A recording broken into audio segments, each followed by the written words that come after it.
মক্কার কাফিরদের অত্যাচারিত হয়ে বিশ্বনবী যখন হিজরতে যাচ্ছেন তখন প্রচন্ড ক্ষুধার্ত সাইয়েদনা আবু বকর বিশ্বনবীর সাথে কোনো খাবার নাই, তাও পরিচিত পথ দিয়ে যাচ্ছেন না যেখানে কিছু ছাগল বকরি পাওয়া যাবে, কিনে খাওয়া যাবে। কাফিরদের চোখ ফাঁকি দিয়ে বিশ্বনবী এমন পথ দিয়ে যাচ্ছিলেন সাওয়াহিলি এরিয়া দিয়ে যেখান দিয়ে কেউ চলে না, ওখানে খাবার নাই, মানুষ নাই, বণিকার কাফেলাদের কোনো আনাগোনা নাই। হঠাৎ বিশ্বনবী আর সাইয়েদনা আবু বকর দেখলেন একটা লোক কিছু ছাগল নিয়ে যাচ্ছে।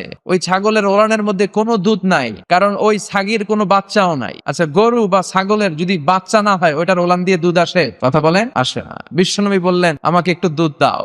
রাখাল বলে দুধ তো নাই। বিশ্বনবী বললেন তাহলে তোমার ছাগিটারে দাও। বলে ছাগি নিয়েও লাভ নাই, এটার তো বাচ্চা হয় নাই, দুধ আসবে কোত্থেকে? বিশ্বনবী বললেন বাচ্চা পাওয়া লাগবে না, শুধু ছাগিটা আমার কাছে আসতে দাও। বিশ্বনবী বিসমিল্লাহির রহমানির রহিম বলে সন্তান হয় নাই, ছাগল বাচ্চা জন্মায় নাই, এরকম একটা ছাগির ওলানে যখন হাত লাগালেন মুহূর্তের মধ্যে ওলান ভর্তি দুধ এসে গেল।